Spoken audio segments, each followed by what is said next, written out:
welcome in. It's the 4th of July. Happy Independence Day. Glad to see you here for Huffman's Headlines. I'm C. Huffman. I've got the trusty clock. We're ready. 10 minutes on the clock. Of course, we're going to start right now with the big story that broke this morning. It was early this morning that Representative Justin Amash from Michigan said that he's leaving the Republican Party. He just said that he's disenchanted and frightened by party politics. And of course, you may remember Justin made some news last month in May when he read the Mueller report and had decided that President Donald Trump had engaged in some impeachable conduct. Of course, the president didn't take that very well. And this is Donald Trump's Republican Party, so you just don't get out of line with the president and think that you don't get some backlash from the president's supporters. And many of those supporters were in Justin Amash's district.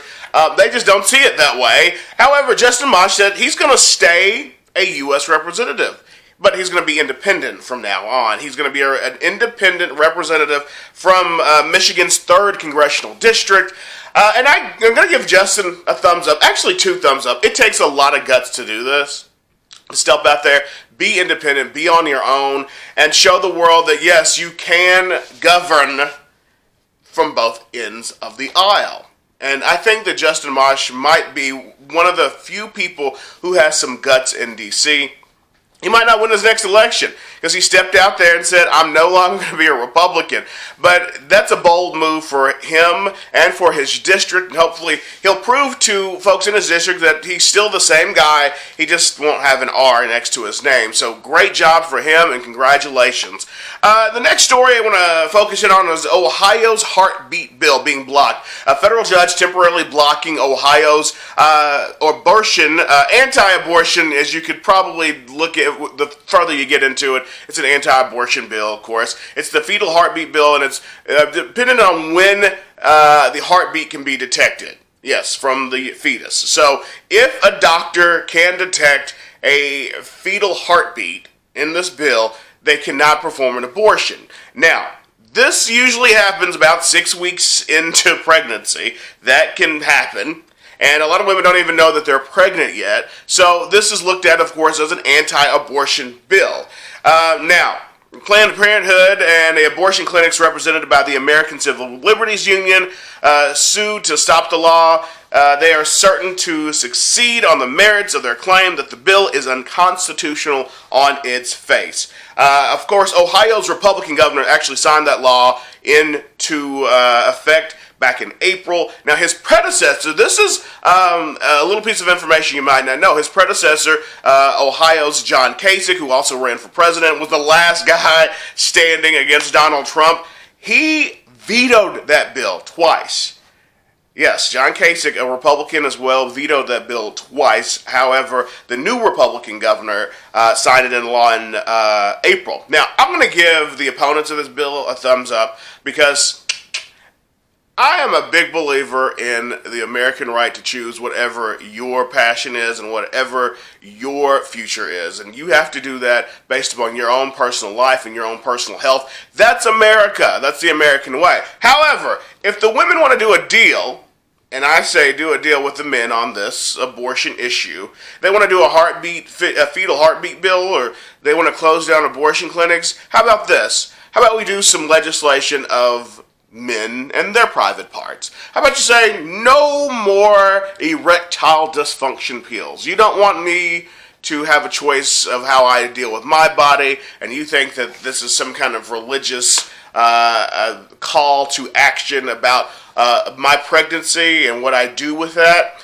then maybe if you can't get it up, that's a call to action too, and that's religion as well, and that's just God's will that you can't get an erection anymore. So let's get rid of all the ED pills while we're also trying to get rid of all the abortion clinics. Maybe that's the deal that you do. Because when they start legislating men's parts, I think we'll start to rethink all of this. So that's where I stand on it. The next story is an absolutely thumbs down this morning. So a pastor actually admitted to raping an underage boy, and this is coming out of Florence, Alabama. The NBC affiliate there is WAFF reporting from court records that reveal that the former Lighthouse Baptist Church pastor, this is John Martin, was arrested on 4 counts of child sex abuse. And then the court records show that Martin allegedly abused at least one boy. They're not saying if there were more than one, but at least one boy. And the victim told investigators he was abused at Martin's home and on some road trips. Records also state that Martin would send explicit text messages to the victim. And according to the court records, Martin actually confessed this abuse, if you can believe it, at a church service on a Sunday morning from his pulpit. He announced to his church members that he abused this boy from his pulpit, which is crazy because church, of course, is the place that you want to be safe. It's the place that you come for comfort and love. And Martin clearly is troubled. He is deranged. He is going to go to jail. And, I got to tell you this. He was a pastor with a very, very, very anti-LGBT message, which is probably not a surprise to any of you. He's extremely conservative, and his church website says that they believe, quote, that any form of homosexuality, lesbianism, bisexuality, bestiality, incest, fornication, adultery, and pornography are all sinful perversion of God's gift of sex. So this is a man who clearly has some self-hate because he's gay. He's gay, and he knows it. And he has some self-hate. He's been preaching against the LGBT community for years. He's been leading people down a really dangerous road. And while he's been doing that, while he's been spewing hate, he's been abusing children, and just disgusting. So he gets a thumbs down, and I feel horrible for the church members. I feel horrible for the victims, and of course, his family. He has 5 children himself. He's a father of 5 and a married father of 5. So, of course, your thoughts are with his family and their church members and the victims there in Florence, Alabama. Good news here. Scientists curing 9 mice of HIV for the first time in history. This is a new study. Now, researchers say they're one step closer to finding a potential cure for HIV after successfully eliminating the virus in living mice for the very first time. Now, they used a combination of CRISPR, it's a gene editing technology, and a therapeutic treatment called laser art. That's LASEART.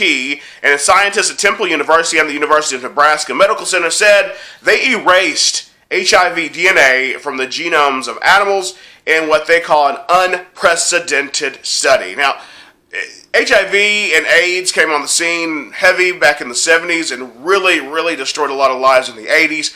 And it was mostly running through gay men. It was not attacked the way that it should have been. It should have been a national crisis then.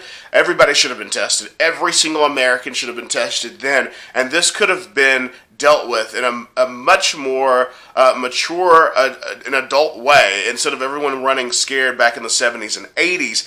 But after years, decades of this, and losing people to this disease, this is some very good news, and this gets a very big thumbs up, and we're really hoping that these scientists can move a lot further on this. Hey, I was reading an article, and I've only got a minute left, so I'm doing pretty good.